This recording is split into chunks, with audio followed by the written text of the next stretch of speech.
महानगर मुंबई से करीब 120 किलोमीटर दूरी पर स्थित पुणे शहर में 21 नवंबर 2018 को दो दो जगहों पर हुई गोलीबारी ने शहर के लोगों के दिलों में डर पैदा कर दिया था। इस गोलीबारी में एक महिला की मौत भी हो गई थी और क्राइम ब्रांच का एक अधिकारी भी घायल हो गया था। उस अधिकारी की हालत गंभीर बनी हुई थी। घटना चंदन नगर थाने के आनंद पार्क इंद्रायणी परिसर की सोसाइटी स्थित धनदीप इमारत के अंदर घटी थी। आपको बता दें, सुबह का समय था।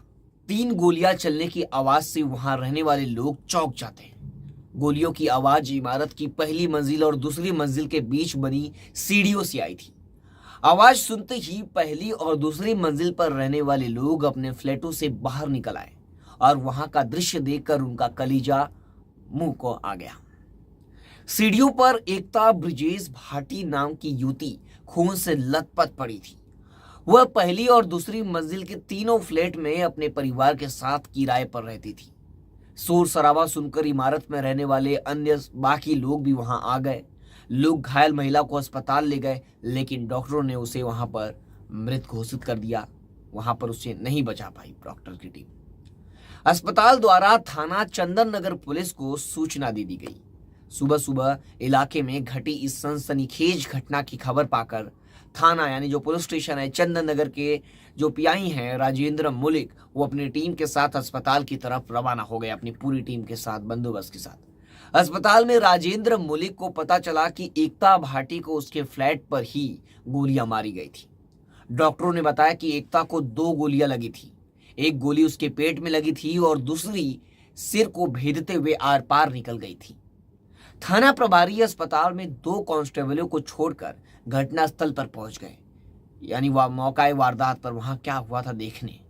वहां जाने पर यह जानकारी मिली कि मृतका एकता भाटी सुबह अपने परिवार वालों के साथ चाय नाश्ता के लिए अपनी पहली मंजिल वाले फ्लैट में दूसरी मंजिल से आ रही थी। उसका पति ब्रिजेश भाटी 5 मिनट पहले ही नीचे जा चुका था।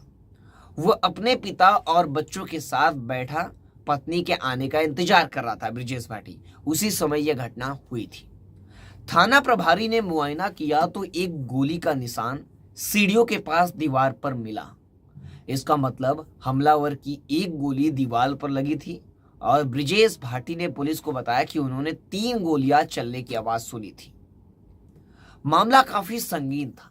सोचिए, पति 3 गोली बता रहा है और एकता भाटी को 2 लगी है। अंततः थाना प्रभारी राजेंद्र मलिक ने मामले की जानकारी अपने वरिष्ठ पुलिस अधिकारियों के साथ पुलिस कंट्रोल रूम और फॉरेंसिक टीम को भी दे दी। सूचना पाते ही शहर के डीसीपी घटनास्थल पर पहुंच गए। फॉरेंसिक टीम भी मौके पर सबूत जुटाने पहुंच गई। पुलिस अधिकारियों ने भी घटनास्थल का निरीक्षण करना शुरू कर दिया। पुलिस समझ नहीं पा रही थी कि हत्या का कारण क्या है, क्यों उसे मारेगा। मौके की कार्रवाई निपटाने के बाद जो पुलिस स्टेशन के प्रभारी हैं, फिर से उन्होंने अस्पताल पहुंचे और एकता भाटी के शव को पोस्टमार्टम के लिए पुणे के ससुन डाक अस्पताल भेज दिया। मामले की गंभीरता को देखते हुए पुलिस ने उच्च अधिकारियों ने आपातकालीन बैठक बुलाई, इमरजेंसी मीटिंग, जिसमें शहर के कई थानों के वरिष्ठ अधिकारियों के साथ साथ क्राइम ब्रांच के डीसीपी जो सरदेश पांडे थे वो भी शामिल हुए। मामले पर विचार विमर्श करने के बाद पुलिस ने अपनी जांच शुरू कर दी। महानगर मुंबई हो या उसका सटा पुणे, इन शहरों में छोटी बड़ी कोई भी घटना घटती है तो स्थानीय पुलिस के साथ साथ क्राइम ब्रांच अपनी समांतर जांच शुरू कर देती है। यानी अगर मर्डर हुआ तो क्राइम ब्रांच भी जांच करेगी और नजदीकी पुलिस स्टेशन भी जांच करेगा। डीसीपी श्री सरदेश पांडे ने भी एकता भाटी की हत्या की गुत्थी सुलझाने के लिए 2 टीमें गठित की। इसकी कमान उन्होंने इंस्पेक्टर रघुनाथ यादव और क्राइम ब्रांच यूनिट 2 के इंस्पेक्टर गजानंद पवार को सौंपी। सीनियर अफसरों के निर्देश में स्थानीय पुलिस और क्राइम ब्रांच ने तेजी से काम करना शुरू किया।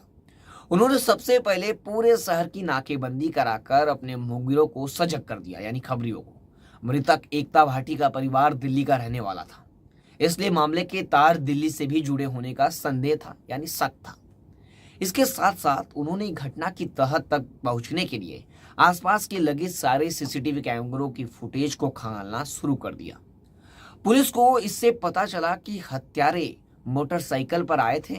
वह मोटरसाइकिल पुणे वडगांव शहरी के शिवाजी पार्क के सामने लवारिस हालत में खड़ी मिल गई उनको। यह भी जानकारी मिली कि मोटरसाइकिल पुणे की मार्केट से चोरी की गई थी, यानी वो खुद की मोटरसाइकिल भी नहीं यूज किए थे इस घटना में। मोटरसाइकिल वहां छोड़कर वे सारस बाग की तरफ निकल गए थे। लिहाजा क्राइम ब्रांच की टीम हथियारों की तलाश में जुट गई है। उसी दिन शाम करीब 4 बजे इंस्पेक्टर गजानन पवार की टीम को एक मुखबिर द्वारा खबर मिली कि चंदन नगर गोलीबारी के दोनों आरोपी पुणे रेलवे स्टेशन पर आने वाले हैं।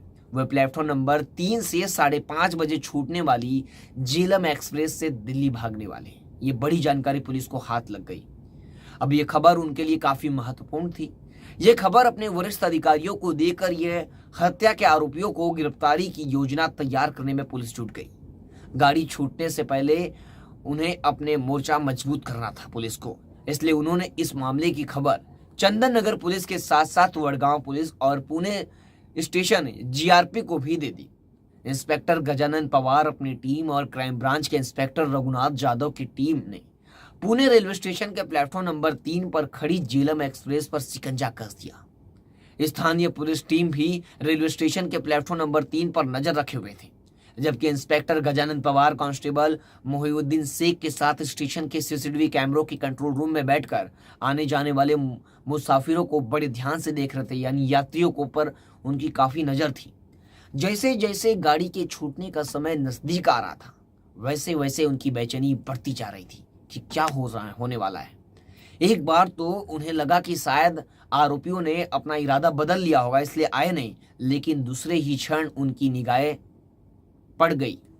गाड़ी छूटने में सिर्फ 10 मिनट बचे थे, तभी उन्होंने देखा दो संदिग्ध लोगों को जो तेजी से बोगी नंबर 9 की तरफ बढ़ते जा रहे थे।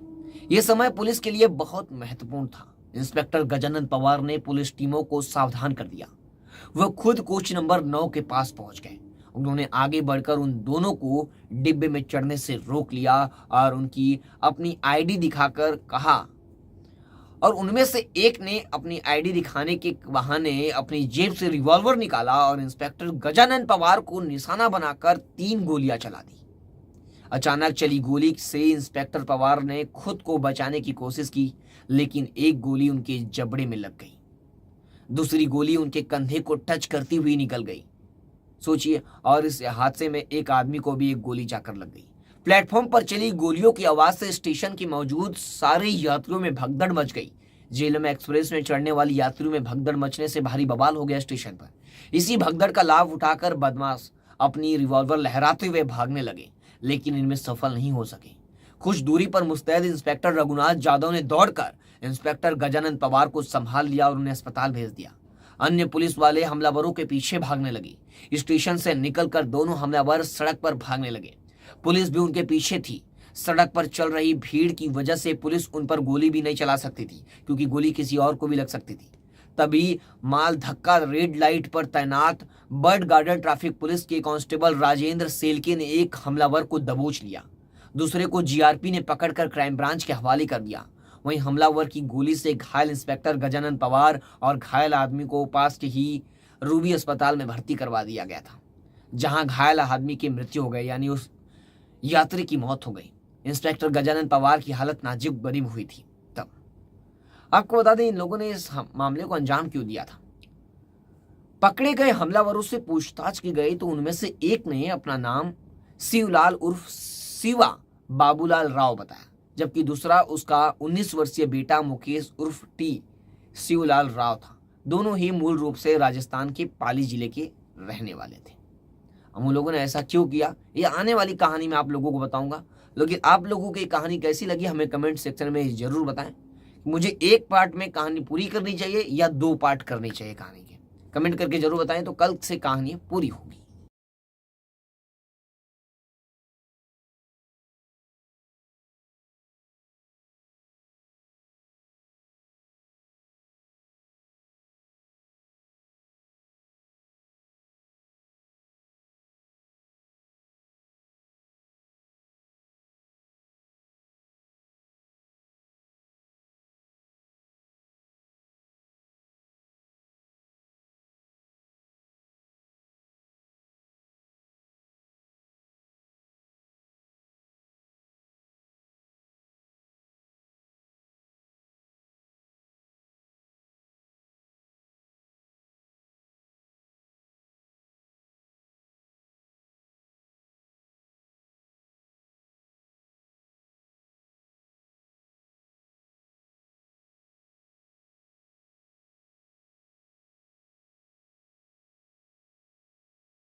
यानी कानून के शिकंजे से बचना मुश्किल है। आप भी देखते रहे हमारे साथ लगातार, सावधान रहे, सतर्क रहे। फिर मिलूंगा एक नई कहानी और एक नई घटना के साथ। तब तक के लिए जय हिंद।